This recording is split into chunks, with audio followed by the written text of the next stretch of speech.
Tem muita gente ainda em dificuldade de entender o que é guarda compartilhada. Você tem filhos, está em processo de separação, conhece alguém que esteja? Então, chama para a sala, porque nós vamos conversar agora com a doutora Virgínia Machado, advogada, especialista nessa questão de família. Tudo bem, doutora? Uma satisfação muito grande tê-la conosco. Muito obrigada. Abrindo estar aqui já nesse ano novo, né? É Trazendo isso mesmo. período de férias, né? Eu acho que muita gente vai estar com problema nesse período aí, com o negócio de filho, guarda para lá, guarda para cá. Cláudio. Mas começando do início, Sim. o que vem a ser a guarda compartilhada que está gerando tantas dúvidas na cabeça das pessoas? Então, guarda compartilhada é diferente de guarda alternada. Então, as pessoas acabam confundindo um pouco, sabe? A guarda compartilhada, na verdade, é quando a criança fica na posse de um dos pais, só que os dois têm ali a condição de estar decidindo juntos o futuro da criança. Qual escola vai estudar, se vai viajar para o exterior ou não. Então, tudo que é a respeito da criança é, vamos dizer assim, dividida essa responsabilidade com ambos os pais. Isso é guarda compartilhada. Mas o filho fica na posse de um deles. E aí, como está na posse de um deles, é necessária a regulamentação de visitas. Certo? Guarda alternada. Guarda alternada é quando a criança fica um pouco com o pai, um pouco com a mãe.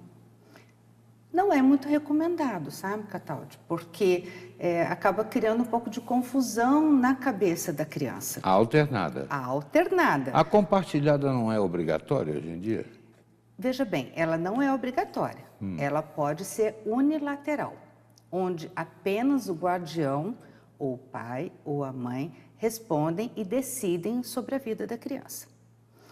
Muitas vezes, a guarda unilateral ela é necessária.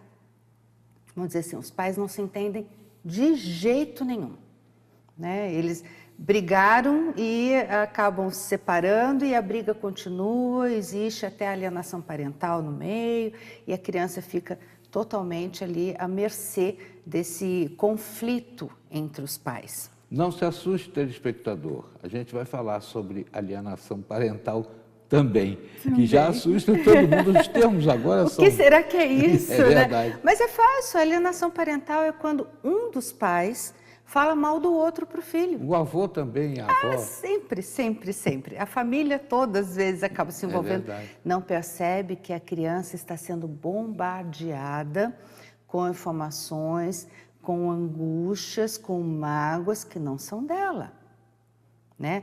Os pais entram em conflito e colocam a criança no meio desse conflito. E a criança acaba se sentindo culpada, muitas vezes, pela separação dos pais. Sabe aquela história, né? Seu pai não vale nada, é um cara que não trabalha, seu pai vive aí na farra. Isso aí é alienação parental. Seu pai não paga pensão porque ele está com outra mulher, porque ele nos abandonou. Isso é alienação parental. Tem punição para isso, doutor? Tem, lógico, pode até perder a guarda, se for o caso. Tá vendo só? Olha aí, você fazendo coisa, querendo ter a guarda só para si e colocando em dúvida a possibilidade de mantê-la por estar exagerando nas conversas que não deve ter com a criança. Exatamente. Então, a criança tem que ser sempre poupada. Quando os pais têm um mínimo de cordialidade entre si, a guarda compartilhada ela é muito bem-vinda. Ela agora é regra. Antigamente a regra era a guarda unilateral e normalmente ficavam os filhos com a mãe. E o pai, então, tinha o direito de visitas, né? Que tem que ser regulamentado. Porém, hoje a regra é a guarda compartilhada. A guarda compartilhada, a criança continua com a mãe ou com o pai, na posse de um deles, não fica pulando de casa para casa não, como é a alternada, certo? Fica só com um. E o outro continua tendo que pagar pensão do mesmo jeito, continua tendo que regulamentar visitas da mesma forma, porém pode dar pitaco, sabe? Na educação, na criação, né? E tudo que envolve ali o futuro da criança. Mesmo não pagando. Mesmo, uma coisa não tem nada a ver com a outra, hein? Porque tem situações que a mãe paga a escola, o pai quer dar peruada, mas ele não entra com nenhum Mas ele tem o direito de dar Tem. peruada Se a guarda também. for compartilhada, tem sim. Uma coisa, outra coisa, outra coisa. Pensão é uma matéria. Guarda é outra matéria. Então, às vezes, a mãe fala assim, não vou deixar ver o filho porque não paga pensão. Muito disso acontece, muito. E não pode, hein? De jeito nenhum, porque a visita é um direito da criança, não é um direito do pai ou da mãe, é da criança. Então, se a mãe faz um negócio desse, ela vai estar praticando alienação parental. Quando ela tem que estimular, inclusive, a visita do pai às crianças, das crianças ao pai, ou o contrário. Sem contar o tal do exercício arbitrário das próprias razões, que é crime, né? É crime? Não, não pode. Porque se ela achar que ela pode fazer tudo do jeito que ela quer, ou ele, que às vezes as crianças ficam com o pai, a mãe está trabalhando, está em outro estado, existe muito disso hoje em dia. E então o pai acaba fazendo isso, né? A mãe paga a pensão. Também não pode, de forma alguma, sua mãe nos abandonou, sabe? Como acontece bastante. De jeito, a criança tem que ser sempre poupada. Ela tem que crescer livre desse tipo de conflito que existe apenas entre os pais. Ela, para ter a sua educação, a sua criação perfeita, né, harmoniosa, para que ela seja um adulto equilibrado, emocionalmente equilibrado. Se ele já cresce dentro desses padrões, né, de conflitos, no avesso aí, o que vai acontecer? Vai se tornar um adulto emocionalmente comprometido. E muitas vezes ele reproduz aquilo que ele viveu. Doutora, tem várias situações, né, inclusive de pais que não querem muito compromisso com o trabalho e acabam fazendo chantagem na cabeça da criança, dizendo, sua mãe vai me botar na cadeia porque eu não pago pensão. Tem. É um outro assunto também que não pode... outro assunto. Mas vou lhe pedir para a gente falar sobre isso na sequência da entrevista. A doutora Virgínia Machado, advogada, está hoje aqui conosco falando sobre esse assunto muito delicado, que pouca gente conhece porque teve muita novidade introduzida na legislação com a guarda compartilhada. Nós voltamos já já, não saia daí, hein?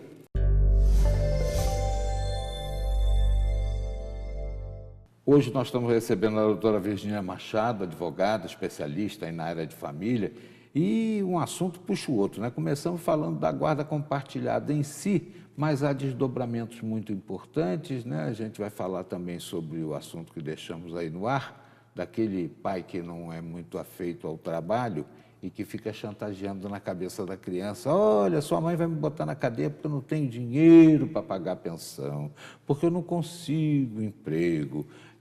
É um negócio delicado, mas um outro assunto importante, nós estamos em férias. Sim. E aí surge aquele problema. Eu quero levar a criança para passar uma semana lá em Ubatuba e o pai, nessa semana é minha. Como é que fica essa história? Não tem que regulamentar essa isso? Disputa, né? Mas só falta rasgar a criança Só no falta meio. rasgar a criança, igual a história de Salomão, né? Mas, no primeiro assunto que você falou, quando o pai está por exemplo, perdeu o emprego, ele está desempregado, sem condições de pagar a pensão, ele deve procurar a justiça e pedir uma revisão da pensão alimentícia. Nunca parar de pagar a pensão, porque criança a gente não congela, não tem jeito de congelar o filho até voltar ao emprego, a um outro emprego. Então, de qualquer forma, mesmo que seja em menor valor, é muito importante que essa pensão seja paga, principalmente se ela já estiver regulamentada pelo judiciário. Aí tem um título judicial que pode ser executado e sim, as 3 últimas pensões não pagas podem ser executadas sob pena de prisão. E tem uma história também, né? Você, vovô, você, vovó, podem ter que pagar pelo seu filhinho a pensão do filho dele. Muitas vezes vão dizer que o filho esteja preso ou que ele tenha falecido. Os avós, muitas vezes, são chamados ao pagamento da pensão alimentícia, sim, em caso de necessidade. Eles não são automaticamente chamados, tá bom, Cataldi? Primeiro, a obrigação é dos pais. Porém, se um dos pais está impossibilitado, aí todos os avós, inclusive, são chamados.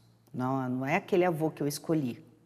Tá? E aí tem que comprovar necessidade financeira da criança, possibilidade financeira dos avós também, como era dos pais. E essa questão da pensão alimentícia, de que eu vou ser preso, a sua mãe vai me colocar na cadeia e tudo mais, isso é alienação parental. Esse pai que faz isso, ele pode perder o direito de visitas aos filhos, né? Se isso for importante para ele, que eu espero que seja. Então, é um valor que é intrínseco, porém que a gente tem que estar estimulando, porque muitos pais, inclusive, falam que não veem mais as crianças porque a mãe impede. E aí nós chegamos na história das férias.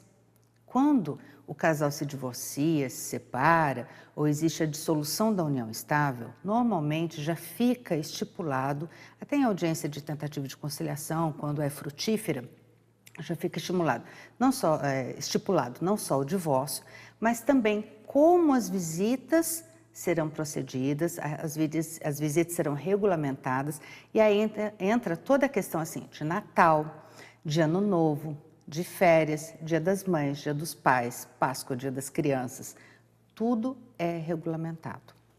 Agora, é importante a gente deixar bem claro que isso é o mínimo que tem que ser respeitado. Por quê? Porque aquilo que está no papel deve ser respeitado mesmo que a pensão não esteja sendo paga. Isso é importante, uma coisa é uma coisa, outra coisa é outra coisa. E aí, se o casal quiser, além daquilo que está ali no papel, é a critério deles. Vão trocar final de semana, as férias é a primeira quinzena de janeiro, mas você pode ficar mais 5 dias, você está, né, no litoral, não precisa subir para deixar a criança e depois retornar. Não, pode ficar até o final das férias, né, no litoral, não tem problema. Então, é carnaval com um, Páscoa com outro, mas vamos trocar? Não, você pode ficar carnaval e Páscoa, porque eu vou viajar a trabalho muitas vezes. Então, o casal, quando tem harmonia e cordialidade, tudo dá certo e o filho é, então, educado e criado nesse ambiente melhor. E é lógico que ele vai estar emocionalmente muito mais preparado para a vida adulta. Agora, você que está em casa com um probleminha que eu vou passar agora para a doutora Virgínia, vamos ver se você presta atenção na solução desse problema. A telespectadora tem um caso em concreto de uma criança que está sob a guarda compartilhada, tendo a ela como a responsável principal. Ou seja, certo. A posse está com ela. Está com a posse. Aí ela, sem condições de se manter, porque o pai também não pensiona, porque não está em condições, arranjou um emprego fora do local em que está o núcleo familiar. Certo. Então, ela leva essa criança, digamos, vamos trazer um fato em concreto, mora no Rio de Janeiro. Vai para outro estado. A criança e a mãe arranjou um emprego em São Paulo. Certo. Como é que fica essa situação? Não o pai tem problema. que visitá-lo em São Paulo? Tem que visitá-lo em São Paulo. A criança vai para ele no Rio? Como é que vai ser? Então, o que acontece? Quando essa visita já está regulamentada, já existe pré-determinado quais os finais de semana, se pega na sexta, se pega no sábado, se entrega no domingo, se entrega na segunda, se pega na escola. Então, tudo fica regulamentado, está ali no papel, mas como eu disse, é o mínimo. Agora, se quem está com a posse da criança se muda, esse pai, no caso específico que você está falando, ele tem que ir até onde a criança está. Ele visita nos dias dele? Ele visita nos dias dele. E leva para o local dele? Leva para o local dele ou não. Entendeu? Ou, por exemplo, mas não levando para o local dele, tem que trazer de volta para a casa da mãe. Tem. Fica estipulado no termo, fica estipulado que ele retira na casa da mãe e entrega na casa da mãe, muitas vezes. Ou pede para alguém da confiança dele pegar e entregar, quando existe muito conflito, por exemplo. Às vezes a mãe mora com a avó, ele não se dá com a sogra, sabe? Então ele não quer ir, mas pede para um irmão ou o pai, né? E aí não tem problema nenhum, desde que fique estipulado. Agora, vamos dizer que nesse caso concreto ele não tenha condições de cumprir as visitas conforme ele se comprometeu. Porque o custo da viagem é caro. O custo da viagem é muito alto. Vamos dizer que tenha mudado, inclusive, para o Amazonas. Não dá. Então, ele vai visitar esse filho quando for possível. Então, aí a questão das férias, né, Cataldi, que é importante. Eu acho que foi muito importante o esclarecimento, mas tenho certeza que vai pintar aí Vai. um monte de gente Vai. com dúvida. Eu vou É. lhe pedir para ficar disponível para uma Fico, próxima vinda. à vontade, eu adoro vir aqui. Muito obrigada pelo convite, estou à disposição. Eu agradeço muito. Doutora Virginia Machado é especialista na área de família e nos ajudou a falar sobre esse assunto aí de guarda compartilhada que desdobra em várias situações. Ela vai voltar aqui, com certeza. Se você tem mais dúvidas, mande aqui para a TV Setorial.